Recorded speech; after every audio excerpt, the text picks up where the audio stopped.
الحمد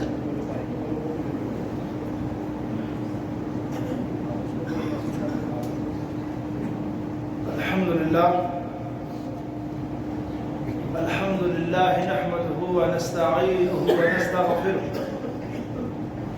ونعوذ بالله من شرور أنفسنا ومن سيئات أعمالنا من يهده الله فلا مضل له ومن يضلل فلا هادي له ونشهد أن لا إله إلا الله وحده ونشهد أن سيدنا ومولانا محمدا عبده ورسوله. أما بعد فإن خير الحديث كتاب الله وخير الهدي هدي محمد صلى الله عليه وسلم وشر الأمور محدثاتها وكل محدثة بدعة وكل بدعة ضلالة وكل ضلالة في النار. اللهم صل على محمد وعلى آل محمد كما صليت على إبراهيم وعلى آل إبراهيم إنك حميد مجيد. اللهم بارك على محمد وعلى آل محمد كما باركت على إبراهيم وعلى آل إبراهيم إنك حميد مجيد. أعوذ بالله السميع العليم من الشيطان الرجيم من همزه ونفخه ونفخه. بسم اللہ الرحمن الرحیم وذکر فإن الذکریٰ تنفع المؤمنین.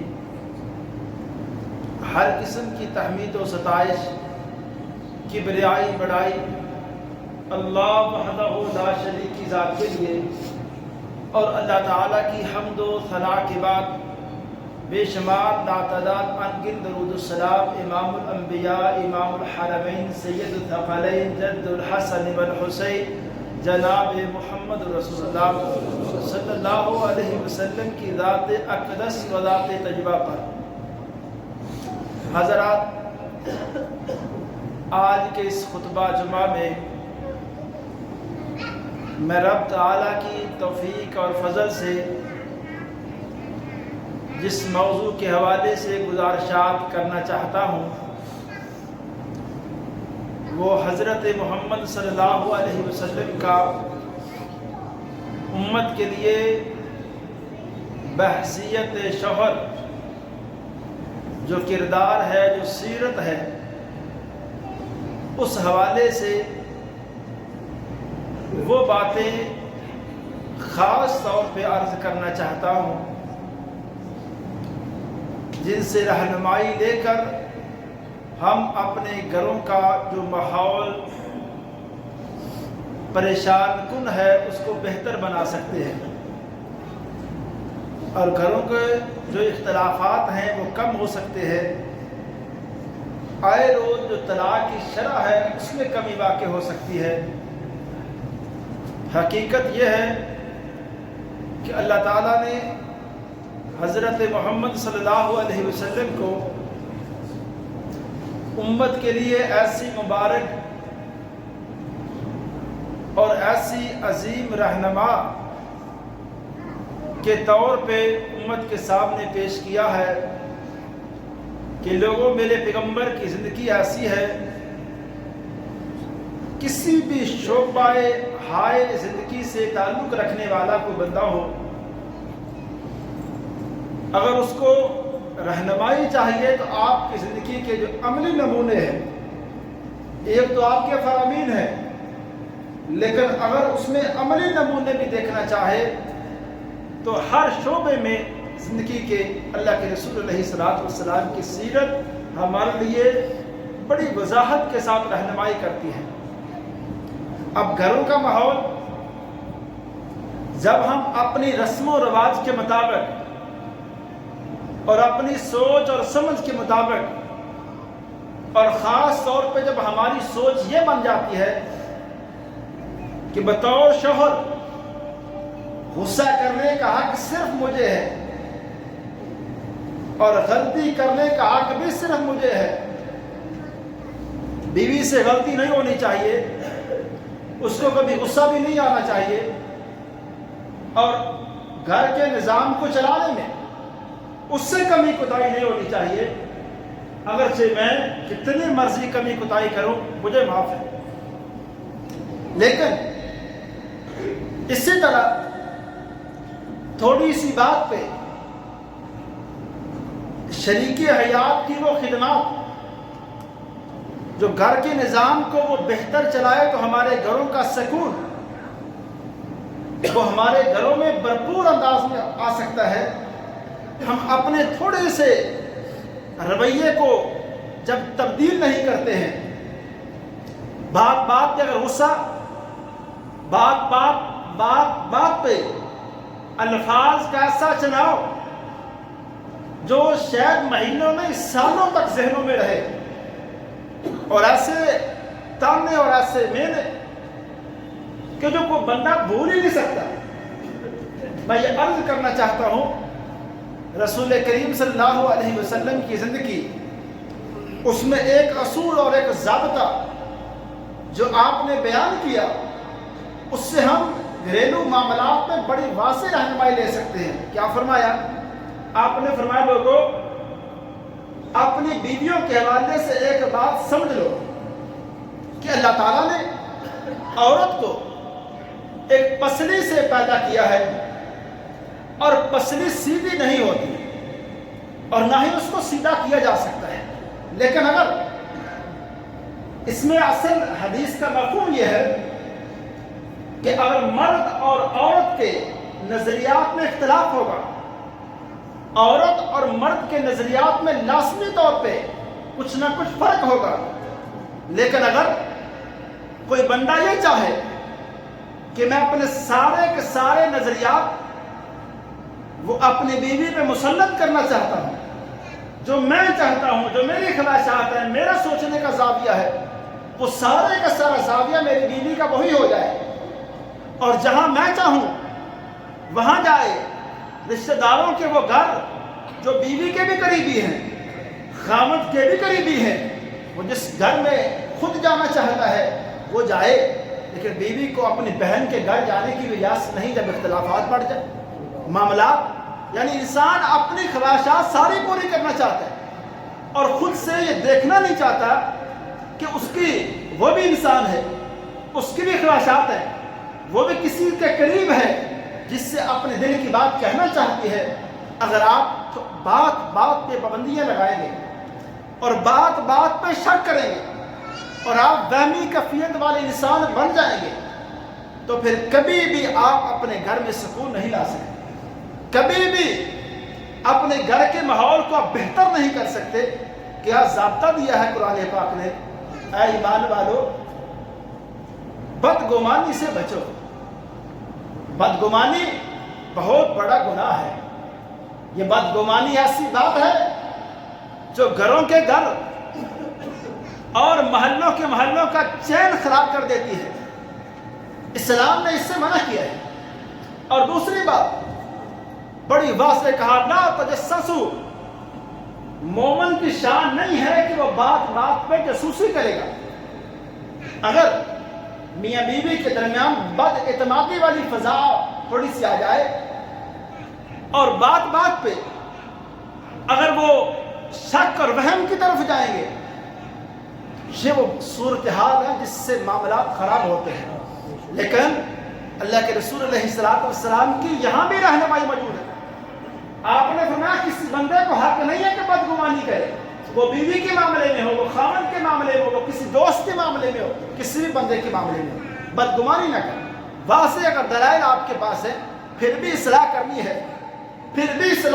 ہے، ایسے الفاظ ہوں، ایسا رویہ ہو، ایسا انداز ہو جو آپ اپنے شریک حیات کو اپنے قریب لائیں۔ اور کبھی بھی جب آپ اصلاح کرنا چاہتے ہیں، یہ آپ بیوی کی صلاح کریں، بیوی خاوند کی صلاح کرے، ایک دوست کی صلاح کرے، کبھی بھی اصلاح اس وقت تک ممکن نہیں ہے جب اگلے بندے کی جو مثبت باتیں آپ اس کا تذکرہ نہ کریں۔ جب بھی آپ کی اس سے بات ہو، منفی بات تو آپ کریں، تنقید کے لیے الفاظ جملے تو آپ کے پاس ہوں، لیکن کبھی بیوی ہو، دوست ہو جس کے ساتھ آپ کے تعلقات مضبوط ہیں، کبھی مثبت بات آپ نے اس کے حوالے سے کی نہیں، تعریفی جملہ کبھی آپ نے اس کے لیے کہا نہیں، اور جب بھی بات کہیں اور جب بھی اس کے حوالے سے تبصرہ کریں اس میں منفی بات ہو، اس میں ایسے جملے ہوں جس میں نفرت بڑھے اور محبت، پیار، حسن سلوک اور دلوں کے اندر جو محبت ہے وہ کم ہو، تو اللہ کے رسول علیہ السلام نے فرمایا اللہ تعالیٰ نے عورت کو پسلی سے پیدا کیا ہے. جو بندہ چاہتا ہے کہ اب اس کو بالکل سیدھا کرے وہ سیدھا نہیں کر سکتا، وہ اس کو توڑ لے گا، گھر کا نظام برباد کر لے گا، لیکن یہ نہیں کر سکتا ایک انسان کہ وہ اپنی بیوی کو اپنے 100% نظریات کے مطابق کر لے. ایسا کوئی بندہ نہیں کر سکتا. اللہ کے رسول علیہ السلام میرے بھائی پیغمبر ہیں، شافع محشر ہیں، خاتم النبیین ہیں، اتنی بڑی ہستی ہے. اللہ کے رسول علیہ السلام کے ساتھ آپ کے ازواج مطہرات نے بھی بعض ایسے مطالبات رکھ دیے جو مطالبات آپ کو اچھے نہ لگے، اور آپ کے ازواج مطہرات کے مابین بھی بعض ایسی باتیں سامنے آئیں جس پر ایسا قرآن نے بھی ایسے الفاظ کہے سورہ التحریم کے اندر. اب دیکھیے اللہ کے رسول علیہ السلام عصر کی نماز کے بعد آپ کا معمول مبارک تھا کہ آپ کی جو 9 بیویاں تھیں ویسے تو ان کے لیے باریاں تقسیم تھی، لیکن عصر کی نماز کے بعد آپ تھوڑا تھوڑا وقت سارے گھروں میں چکر لگاتے. یہ آپ کا معمول تھا روزانہ. اور ایک دن اللہ کے رسول علیہ السلام ایک زوجہ محترمہ ان کے پاس آپ اس وقت زیادہ بیٹھے. دوسری طرف خواتین نے اس بات کو محسوس کیا پیغمبر ان کے پاس زیادہ بیٹھے. جب دوسرے دن بیٹھے تو کہا رولا کیا ہے؟ پیغمبر علیہ السلام فلاں کے پاس زیادہ وقت بیٹھے ہیں. اب اس بارے میں ازواج مطہرات کے درمیان تحقیق شروع کی کہ مسئلہ کیا ہے. پتہ لگا کہ جس بیوی کے پاس آپ زیادہ وقت گزارتے ہیں نا اس گھر میں شہد ہے، اور شہد اللہ کے رسول علیہ السلام کو بڑا پسند ہے. جب آپ تشریف لاتے وہ آپ کو پیش کرتی اور آپ تناول فرماتے اس میں کچھ ٹائم زیادہ لگ جاتا. اب دیکھیں میں رک کر بات عرض کرنا چاہتا ہوں کہ یہ معاملہ کن کے درمیان ہے؟ امت کی ماؤں کے درمیان، ازواج مطہرات کے درمیان، جن کے بارے میں قرآن نے کہا مومنو یہ تمہاری مائیں ہیں، تم ان کے بارے میں کوئی ایسی بات سوچ بھی نہیں سکتے. کہنا دور کی بات.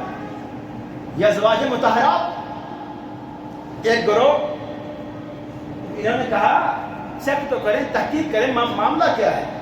پتہ لگا شہد ہے. اب دیکھیں ازواج مطہرات کے درمیان یہ معاملہ سامنے آ گیا. 3-4 ازواج مطہرات کے درمیان کہ ایسا نہیں ہو سکتا کہ پیغمبر ان کے پاس زیادہ ٹائم دے. ہم ایسا کرتی ہیں، یہ جو شہد والا معاملہ ہے ہم اس پہ اعتراض کرتی ہیں. کیسا اعتراض کریں؟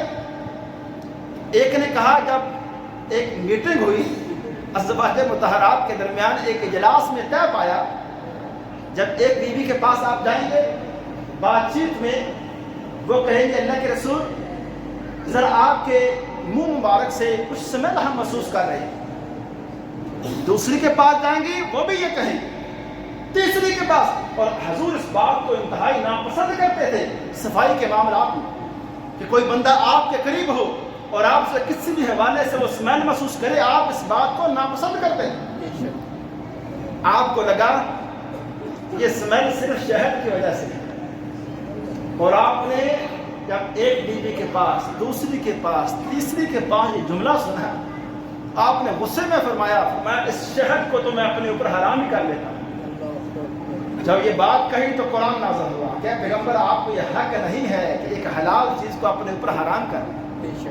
میں یہ عرض کرنا چاہتا ہوں معاملہ اس حد تک گیا، لیکن آپ نے ازواج مطہرات کے ساتھ جو رویہ رکھا وہ رویہ گھر کے نظام کو چلانے والا تھا، گھر کے نظام کو خراب کرنے والا نہیں تھا.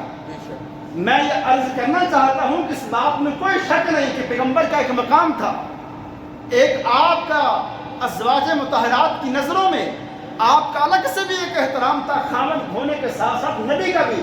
لیکن پھر بھی ہم آپ کی ذات سے، آپ کی شخصیت سے رہنمائی تو لے سکتے ہیں کہ گھر کے نظام کو، گھر کے تنازعات کو، گھر کے اختلافات کو بطور شوہر آپ نے کیسے حل کیا؟ اللہ کے رسول علیہ السلام ایک زوجہ محترمہ کے پاس گئے، انہوں نے کھانا پیش کیا۔ یہ معاملات جو ہم اپنے گھروں میں دیکھتے ہیں یہ پیغمبر کے گھروں میں سامنے آئے ہیں، اور وہاں آپ نے ایک رویہ اختیار کیا ہے۔ ایک زوجہ محترمہ نے آپ کو کھانا پیش کیا، جب دوسری زوجہ محترمہ نے دیکھا کہ کھانا تو آج حضور ان کے گھر کھائیں گے۔ اب یہ بات کرنے والی کون ہے؟ اماں عائشہ رضی اللہ تعالیٰ عنہا۔ ان کی خواہش تھی کہ آج کا کھانا تو حضور میرے پاس کھائیں۔ ایک نوکرانی کو کہا جب وہ زوجہ محترمہ اللہ کے رسول کے کھانا پیالے میں ڈال دیں اور حضور کو پیش کرنے جائیں، تھوڑا سا تو چلے اور اس کو بازو لگائے اور پیالہ گرا دے تاکہ پھر کھانا حضور میرے پاس آ کر کھائیں۔ ایسا ہی ہوا، وہ جب کھانا اٹھا کے لے کے جانے لگی، اس نوکرانی نے ایسے ہاتھ لگایا اور پیالہ گرا، کھانا بھی گر گیا، پیالہ بھی ٹوٹ گیا۔ تو اللہ کے رسول علیہ السلام نے سارے معاملے کو بانپ لیا کہ اصل معاملہ کیا ہے۔ تو آپ نے اس نوکرانی سے پوچھا، اس نے ساری بات کہہ دی۔ آپ نے مسکرا کر، دیکھیں بعض اوقات ایک معاملے کو، اختلافات کو گھڑ کے ایک مزاح کے انداز میں بھی آپ حل کر سکتے ہیں۔ آپ نے ہنس کر فرمایا لگتا ہے کہ میری دوسری اہلیہ کو اس بارے میں ذرا غیرت سی آ گئی ہے، ان کے دل میں بات آ گئی ہے کہ یہ اللہ کے رسول فلاں گھر سے کیوں کھائیں، میرے گھر سے کھائیں۔ آپ نے فرمایا اب عائشہ یہ معاملہ تو کلیئر ہے، جو پیالہ ٹوٹا ہے اس کے بدلے میں پیالہ دینا پڑے گا، اور کھانا تو آج میں اس گھر میں ہی کھاؤں گا۔ تو اللہ کے رسول علیہ السلام نے گھر کے معاملات کو اس حد تک اگر گئے بھی، آپ نے ایک ایسے انداز سے حل کیا کہ معاملے کو آپ نے خراب نہیں کیا۔ تھوڑی تھوڑی بات پہ گالم گلوچ کی یہ صورتحال نہیں کی کہ جو سالوں بعد پھر ایک انسان کے ذہنوں میں رہے، وہ بھولے نہیں۔ میرے بھائی اچھا انسان وہ ہے، اچھا دوست وہ ہے، اچھا شوہر وہ ہے، اچھی بیوی وہ ہے، جب اختلافات ہو جائیں پھر رویہ اچھا رکھیں، پھر الفاظ کا چناؤ اچھا رکھیں۔ اختلافات میں دوست کا پتہ ہی تب چلتا ہے جب اختلافات میں ہر بندے کے سامنے آپ کی حفظیں کرے گا، کبھی بھی آپ کا مخلص دوست نہیں ہو سکتا۔ جب بیوی تھوڑے سے اختلافات میں آپ کی بالکل عزت جو ہے پامال کر دے گی، وہ کیا اچھی بیوی ہے۔ ایک خامد تھوڑے سے گھر کے معاملات جب خراب ہونے کی صورت میں ہر بندے کے سامنے، اپنے خاندان کے ہر بندے، ہر فرد کے سامنے اپنے بیوی کی برائیاں کرے گا، وہ اچھا خاوند کیسے ثابت ہو سکتا ہے؟ اللہ کے رسول علیہ السلام کا میرے بھائی میں دوبارہ عرض کرتا ہوں، آپ جیسی عظیم ہستی کا گھر کے اندر ماحول ایسا تھا اختلافات کو حل کرنے کے لیے کہ اللہ کے رسول علیہ السلام ایک رات سیدہ عائشہ رضی اللہ تعالیٰ عنہا ان کے گھر میں ہیں۔ رات کے ایک وقت آپ کے اوپر وحی نازل ہوتی ہے، وحی میں آپ کو بتایا جاتا ہے کہ اے پیغمبر آپ بقیع الغرقد، جس کو جنت البقیع کہا جاتا ہے، اس قبرستان میں آپ جائیں، امت کے حق میں دعائیں فرمائیں۔ یہ آپ کے زندگی کی آخری دنوں کی بات ہے۔ آپ تشریف لے گئے، سیدہ عائشہ رات کے ایک حصے میں بیدار ہوئی، دیکھا کہ اللہ کے رسول علیہ السلام بستر پر نہیں ہیں، وہ تلاش کرنے لگی۔ انہیں لگا کہ اللہ کے رسول علیہ السلام پتہ نہیں کہاں چلے گئے ہیں، شاید آپ کسی اور گھر میں چلے گئے ہیں، کسی اور اہلیہ کے گھر میں۔ اللہ کے رسول علیہ السلام کے بارے میں جب تلاش کرنا چاہا، سامنے جنت البقیع ذرا اونچی جگہ پہ تھا۔ سیدہ عائشہ نے دیکھا کہ اللہ کے رسول علیہ السلام تو وہاں دعا فرما رہے ہیں۔ جیسے ہی مڑے، سیدہ عائشہ دوڑی اپنے کمرے میں آ گئی۔ اللہ کے رسول علیہ السلام کمرے میں آئے، دیکھا کہ عائشہ کو سانس چڑھا ہوا ہے، سانس پھولا ہوا ہے۔ فرمایا عائشہ معاملہ کیا ہے؟ عرض کیا اللہ کے رسول کوئی بات نہیں۔ فرمایا عائشہ پوری بات بتاؤ، نہیں تو اللطیف الخبیر، مجھے پوری بات بتاؤ، اور وحی کے ذریعے مجھے پتہ چل جائے۔ عائشہ پوری بات۔ سیدہ عائشہ نے کہا اللہ کے رسول اصل معاملہ یہ ہے کہ میں نے آپ کو بستر پر میں دیکھا تو میں تو باہر تلاش کرنے لگی۔ میں نے کہا اللہ کے رسول علیہ السلام آج نمبر میرا ہے، تو آپ میرے گھر کو چھوڑ کے کسی اور بیوی کے پاس کیسے جا سکتے ہیں؟ آپ کو اس بات پہ غصہ آیا۔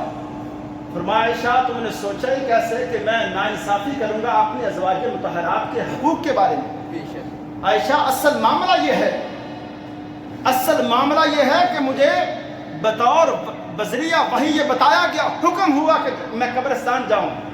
میں یہ بات عرض کرنا چاہتا ہوں، ہمارے گھروں کے اختلافات کی ایک بنیادی وجہ یہ ہے، ہم بات کی تحقیق نہیں کرتے۔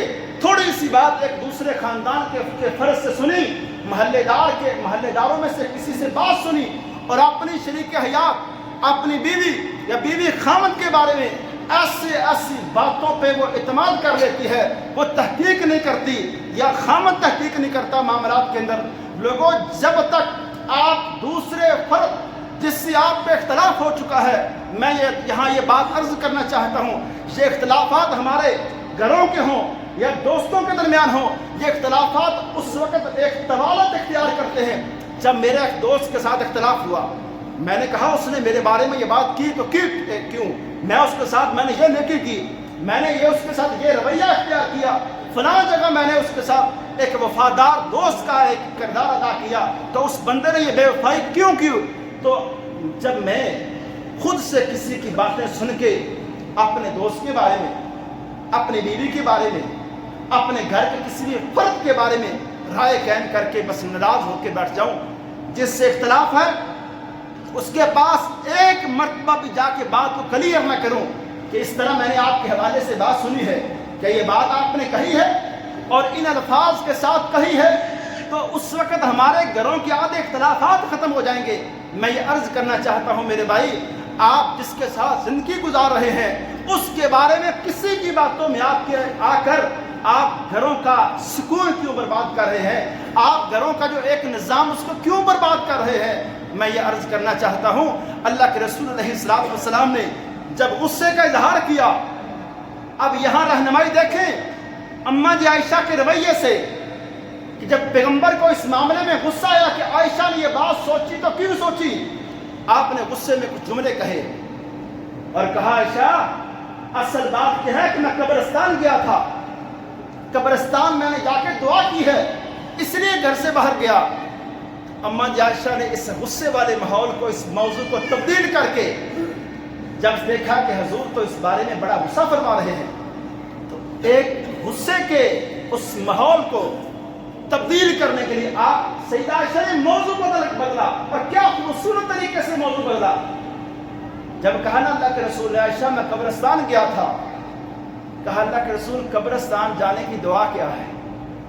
حضرت اللہ کے رسول علیہ السلام سے جب پوچھا گیا قبرستان جانے کی دعا کیا ہے، تو آپ کا غصہ ٹھنڈا ہو گیا۔ فرمایا عائشہ قبرستان جانے کی دعا یہ ہے۔ گھروں کے اختلافات تب بڑھتے ہیں جب ہماری سوچ یہ ہوتی ہے کہ ترکی بترکی جواب، ایک بندے کو نقد جواب۔ وہ میں عرض کرنا چاہتا ہوں، گھر کے دو افراد کے مبائن ہوں، دو دوستوں کے مبائن ہوں، جب ایک فرد کو غصہ آ گیا ہے، دوسرا برداشت کر جائے، دوسرا وقت کا انتظار کرے، وہ اس کی اصلاح کرے وقت کے اوپر، یہ نہیں کہ جب بات کہی ہے تو میں جی اس بندے نے مجھے گالیاں دے دی، تو پھر اگر بعض اوقات ایک بندہ برداشت کر بھی جائے، اللہ معاف کرے ہمارا معاشرہ ایسا ہے، ساتھ والے چپ نہیں رہنے دے، وہ کہتے ہیں تیرا ناکی نہیں ہے، وہ تجھے 5-10 گالیاں نکال گیا تو چپ کر کے کھڑا رہے، یار تیرے میں غیرت ہی کوئی نہیں۔ یہ جملے، یہ الفاظ، بس یہ پھر جملے ہمارے معاشرے کے پھر امن کو برباد کرتے ہیں۔ اور اللہ کے رسول علیہ السلام کا گھر کے معاملات میں ماحول کیسا تھا؟ آپ سیدہ عائشہ امہات المومنین میں ایک بلند مقام رکھنے والی، ان کے ساتھ پیغمبر کا انداز کیسا ہے؟ آپ فرماتے ہیں عائشہ گھر کے اندر آج دوڑ لگاتے ہیں، اللہ کے رسول علیہ السلام اور سیدہ عائشہ دوڑ لگا رہے ہیں، اور سیدہ عائشہ دوڑ میں آگے چلی گئی۔ کچھ سال گزرے، حضرت سیدہ عائشہ کی عمر زیادہ ہوئی، اللہ کے رسول علیہ السلام ایک جنگ کے موقع پر ایک سفر سے واپس آ رہے ہیں، سفر سے واپسی پر صحابہ کرام سے فرمایا آپ ذرا آگے چلے جائیں۔ سیدہ عائشہ سے فرمایا عائشہ آج دوبارہ ایک دفعہ ہم دوڑ لگاتے ہیں۔ اس ٹائم اللہ کے رسول دوڑ میں آگے نکل گئے، فرمایا عائشہ وہ پہلی دوڑ کا بدلہ آج ہو گیا ہے. یہ گھر کا ماحول کن کا ہے؟ شاف محشر کا.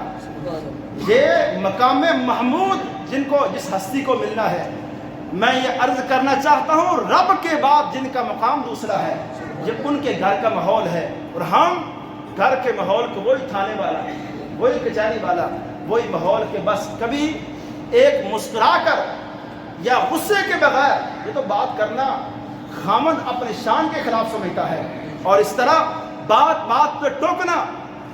گھر کے افراد جب یہ رویہ اختیار کریں گے, پھر میں نے اس طرح دوبارہ عرض کیا ہے, اگر بد اعتمادی والی فضا گھر میں عام کریں گے, تھوڑی سی بات پہ غصہ اور الفاظ کا چناؤ غلط کریں گے, اور وہم اور شکی مزاج گھر کا کوئی بھی فرد ہوگا تو پھر معاملات خراب ہوں. اور اسی طرح غصے کے وقت جب ماحول اس طرح کا ہو کہ گھر کا ایک فرد غصہ کر رہے, دوسرے فرد کو ایک ٹائم ایک وقت کا انتظار کرنا چاہیے, اس ٹائم بات کو سننا چاہیے, کسی اور وقت میں اس بات کا جواب دے لیں ترکی با ترکی, اور ایک بات کا فوراً ریئیکشن. اس سے گھر کے جو معاملات ہیں یہ خراب ہوتے ہیں. اللہ کے رسول علیہ السلام کے حوالے سے آخری ایک بات عرض کرنا چاہتا ہوں. کیا پیغمبر کی ایک شخصیت ہے, بطور شوہر کیا کردار ادا کیا ہے. سیدہ عائشہ رضی اللہ تعالی عنہا, ظاہری حالات ایسے ہیں کہ جو سیدہ عائشہ کے فیور میں نہیں جا رہے. ایک جنگ کے موقع پہ اللہ کے رسول علیہ السلام صحابہ کرام کے ساتھ ہیں, سیدہ عائشہ اس جنگ میں بھی ساتھ ہیں, اور صحابہ کرام چلے گئے, اور ایک واقعہ پیش آیا کہ سیدہ عائشہ اس سفر میں اکیلے پیچھے رہ گئی, اور ایک صحابی بعد میں آئے, انہوں نے پہچان لیا کہ سیدہ عائشہ ہے. پیچھے کھڑے ہو کے کیا ادب ہے, کیا احترام ہے, اور کیا حیا کا عالم ہے. کچھ دور کہا انا للہ و انا الیہ راجعون, یہ جملہ کہا. سیدہ عائشہ اٹھی, اپنے چہرے کو ڈھانپا, اور اس صحابی سیدنا صفوان بن معطل کے ساتھ چلی گئی مدینہ کی طرف. اس صحابی نے سیدہ کو سواری کے اوپر بٹھایا, خود لگام تھامی, اور مدینہ کی طرف روان ہے. اللہ کے رسول علیہ السلام مدینہ کے بالکل عین قریب پہنچے ہیں. ادھر سے سیدہ عائشہ اور حضرت صفوان پیچھے سے آ رہے ہیں.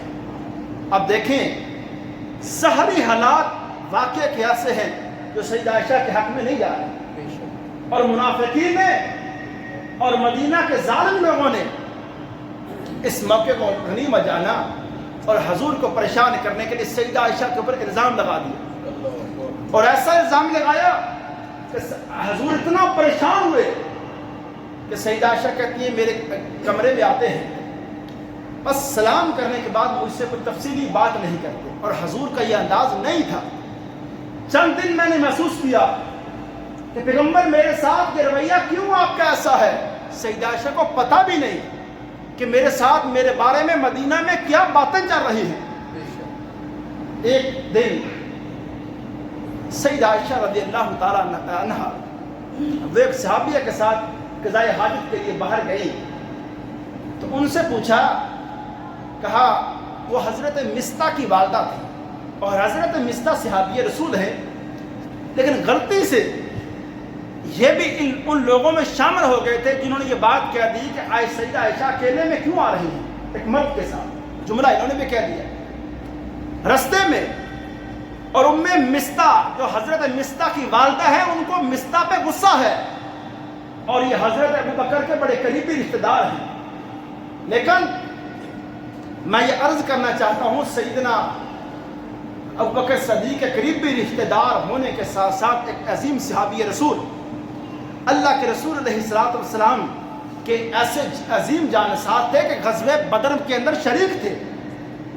رستے میں حضرت مستہ کی والدہ کو تھوڑی سی ٹھوکر لگی. انہوں نے کہا مستہ تیرا ستیہ ناس ہو, تو نے کیا بات کہہ دی ہے. تو حضرت عائشہ کو غصہ آیا, کہا اماں جی آپ مستہ کے بارے میں بات کیسے کہہ سکتے ہیں, مستہ بدری صحابی ہے. کہا اے بھولی بالی عائشہ, آپ کو سارے معاملے کا پتہ نہیں کہ مدینہ میں تیرے بارے میں کیا باتیں ہو رہی ہیں. جب یہ باتیں حضرت عائشہ کو بیان کی گئی, حضرت عائشہ کہتی ہے میری صورتحال ایسی بن گئی کہ مجھے قضاء حاجت بھول گئی.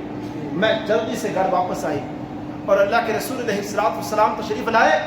میں نے اس وقت اللہ کے رسول کی آمد کے بعد صرف اتنا کہا کہ حضور مجھے میرے گھر جانے کی اجازت دے دیں میرے والدین کے پاس. حضور نے فوراً کہا عائشہ جائے آپ چلی جائیں. وہ اپنے گھر میں چلی گئی. اپنے گھروں کا اس حد تک ماحول کہ ظاہری حالات سیدہ عائشہ کے فیور میں نہیں ہیں، اس کے باوجود اللہ کے رسول علیہ السلام نے بطور شوہر اپنی بیوی کے بارے میں کوئی بات نہیں کہی. کہا ہر وقت جب خطبہ دیتے ان حالات میں آپ فرماتے لوگوں مجھے میرے گھر والوں کے حوالے سے پریشان کیا جا رہا ہے. میں نے عائشہ کے بارے میں کبھی ایسی بات دیکھی نہیں ہے، کبھی ایسی بات محسوس نہیں کی ہے، لیکن پھر بھی مجھے عائشہ کے معاملے میں پریشان کیا جا رہا ہے. لوگوں اس بارے میں میری مدد کرو. لوگوں سے مشورے بھی طلب کیے گئے، لیکن اس وقت ایک مشورہ حضرت عمر کی طرف سے آیا. کہا اللہ کے رسول میری رائے یہ ہے کہ آپ کا جو نکاح عائشہ کے ساتھ ہوا یہ نکاح آپ نے اپنی مرضی سے کیا. کہا نہیں عمر، اس بارے میں وحی آئی تھی میرے پاس کہ عائشہ سے نکاح کا حکم مجھے بذریعہ وحی ہوا. کہا پھر اللہ کے رسول آپ پریشان نہ ہو، اللہ ایک پاک نبی کو ایک ایسی عورت دے ہی نہیں سکتا عقد کے اندر نکاح کے اندر جو پاک نہ ہو. اور قرآن کے اندر وہی آیتیں نازل ہوئی سورہ النور کے اندر کہ اے پیغمبر پاک مردوں کے لیے پاک عورتیں ہیں اور ناپاک مردوں کے لیے ناپاک عورتیں ہیں اور پاک عورتوں کے لیے پاک مرد ہیں. یہ ساری تفصیل کے ساتھ 18 آیتیں نازل ہوئی حضرت عائشہ کے بارے میں. میں یہاں بطور شوہر اللہ کے رسول علیہ السلام کا کردار یہ واضح کرنا چاہتا ہوں. گھر کا اتنا خطرناک اور پریشان کن معاملہ ہونے کے باوجود حضور کا رویہ ایسا ہے کہ آپ نے بیوی کے بارے میں کوئی تبصرہ نہیں کیا کہ جو بعد میں آپ کو پچھتاوا ہو، بعد میں دونوں کے درمیان حالات خراب ہوں. میرے بھائی کوئی بھی خبر آپ کسی بھی اپنے گھر کے فرد کے بارے میں فوراً لوگوں کی باتیں سن کر آپ بھی ان کے ساتھ شریک نہ ہو جائیں. آپ کو اعتماد ہونا چاہیے اپنے گھر والوں کے معاملات میں، اپنے دوستوں کے معاملات کے اندر. تو اس لیے میں یہ عرض کرنا چاہتا ہوں کہ اللہ کے رسول علیہ السلام کی بطور شوہر آپ کی سیرت ایسی ہے، آپ تھوڑی تھوڑی بات پہ غصہ نہیں فرماتے تھے اور گھر کے ماحول کو، گھر کے اختلافات کو آپ بڑے مزاح کے انداز میں حل فرما لیا کرتے تھے. اور اللہ کے رسول علیہ السلام کا گھر کے اندر جو ماحول تھا وہ بہت زیادہ سخت ماحول نہیں تھا. ہر ٹائم آپ غصہ نہیں فرماتے تھے، اصلاح فرماتے تھے، لیکن الفاظ کا چناؤ آپ بہت اچھا فرماتے تھے. وما علیہ نحمده ونصلي على رسوله الكريم. أما بعد فإن خير الحديث كتاب الله وخير الهدي هدي محمد صلى الله عليه وسلم وشر الأمور محدثاتها وكل محدثة بدعة وكل بدعة ضلالة وكل ضلالة في النار.